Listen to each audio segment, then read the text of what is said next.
Without further ado, let's go ahead and get into this week's Pac-12 Power Rankings. We have a new crown, okay? A new king atop the Pac-12 Power Rankings, the Oregon Ducks, okay? They're 9.5-point favorites over a top 5 team in the Washington Huskies. That is crazy. That is wild. They're playing the best football the Pac-12 has seen in 2 seasons. Hands down. Dan Lanning, the real deal. Bo Nix, the real deal. Bucky, the real deal. The Oregon Ducks should be the favorite easily to represent the Pac-12 in the college football playoff. They are a scary team. Now, Washington, they dropped to 2. They had themselves a little bit of a dogfight in the Apple Cup with Washington State. They ended up coming out on top, but they're not nearly playing their best football the way that the Oregon Ducks and Bo Nix are. That is why they are 2. And then here you go. The Arizona Wildcats, number 3. I can't believe we're at this point. Jedd Fisch, Noah Fafita, they're cooking. They cooked all year long to a 9-3 season. They're 3rd. It hurts, okay? I'm glad Saul's not here right now. The Arizona Wildcats are 3rd in these Pac-12 Power Rankings. And then you got Utah. You got Utah at 4. They took care of business against a Colorado team that I've been laughing at pretty much all season long. They move up to the 4th spot. They got absolutely trounced by Arizona, which is why I can't put them any higher, but they do end the season at 4. Then you got the Oregon State Beavers, man. This is a tough one.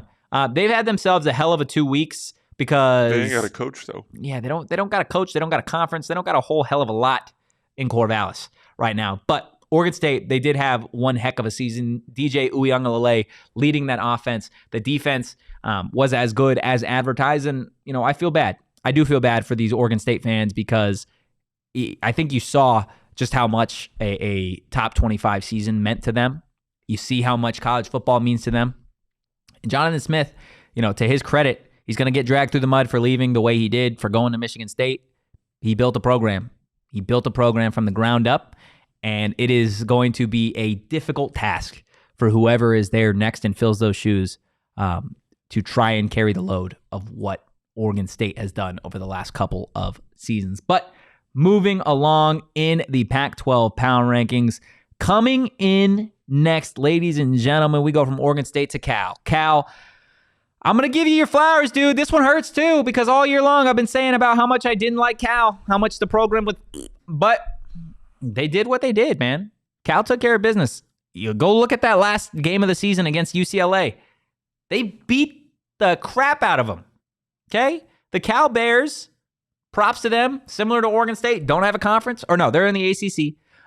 But Cal, Jade Knott's a problem. He is. He was a problem for Arizona State. He was a problem for everybody else. He's a problem for just about. He's a sophomore. He just ran for 1,300 yards and 11 touchdowns. Yeah, I wouldn't be shocked if he entered the portal. To be honest with you. Hello, sir. Hello. Have I talked to you about, have you considered Arizona State? Have you considered Arizona State? Hey, could be the 2nd year in a row Arizona State goes after a former Cal running back, got the Carlos Brooks still on that roster, and he had a hell of a season when he was healthy. But yeah, Cal, give them all the flowers, all the love, finishing top 6 in these Pac-12 Power Rankings. You got Wazoo, man. Talk about a hell of a season. They're at number 7 in the Pac-12 Power Rankings. They fought tooth and nail in that Apple Cup with Michael Penix Jr. and that Washington offense. Obviously didn't come out on top. They had a rocky season. At one point, they were in the AP Top 25. At another point, they had lost, I believe, 3 or 4 straight. Cam Ward is one hell of a quarterback. Unfortunately, it wasn't enough for them to be in the top 6 of these Pac-12 Power Rankings. They just had such a bad stretch of games, including that loss to Arizona State, which ultimately ended their season in pretty ugly fashion. Moving on to number 8. This is weird. Chip Kelly and the UCLA Bruins, they fall to number 8, obviously, after the ass-kicking that they took from Cal over the weekend. Chip Kelly and this UCLA team are in an interesting spot. Where do you go? Well, you're moving to the Big Ten. Do you have a quarterback? Maybe. Do you have the right coach? Maybe.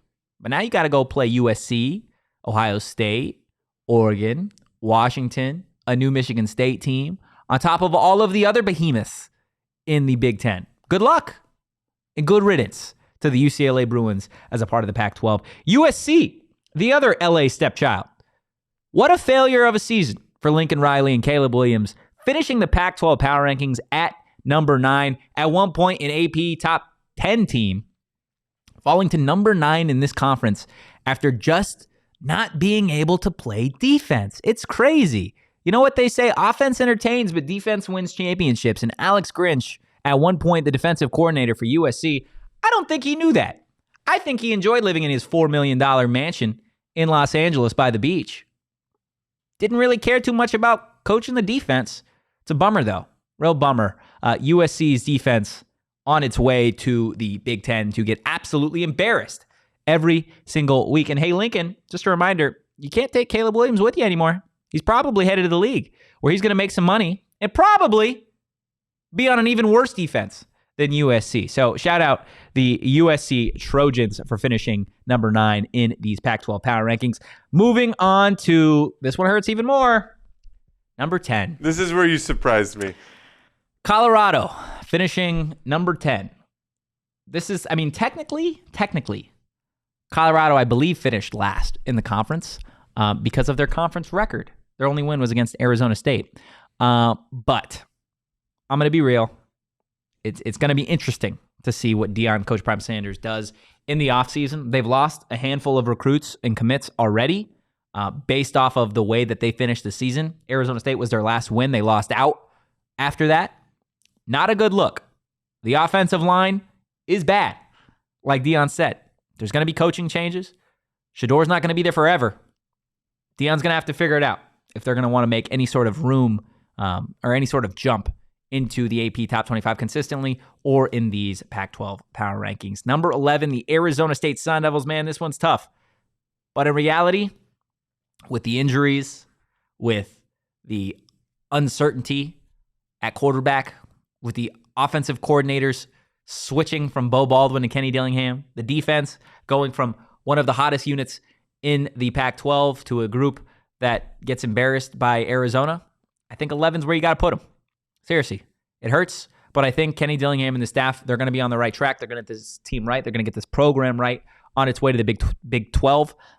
But this season was obviously a tough first year for Dilly and the Devils. And then finally, rounding out these Pac-12 Power Rankings, the Stanford Cardinal. They're just always bad, dude. They're just always bad. I try and No. They're not always bad. They're always bad. They haven't been good since Christian McCaffrey was there. I was going to say, they used to be good. They haven't been good since Christian McCaffrey and Bryce Love were there. That's it. Okay? They are bad. You remember Bryce Love? You remember? Yeah. I had to think about it. Dude was a dog. Dude was an absolute dog. But yeah, Stanford, look. What about Andrew Luck? Oh, yeah. That's crazy. Look, the Stanford Cardinal, another team with a first-year head coach this past season, they're on their way to the ACC. I don't know, dude. I don't know if Stanford football is ever going to get back to relevance. I'm sure at one point they'll be competitive, but I don't know in that conference with Clemson what they're going to really be able to do moving forward. North Carolina as well. So that is going to round out these Pac-12 Power Rankings. Guys, head to the comments. Let me know what you think of these final Pac-12 Power Rankings prior to bowl season.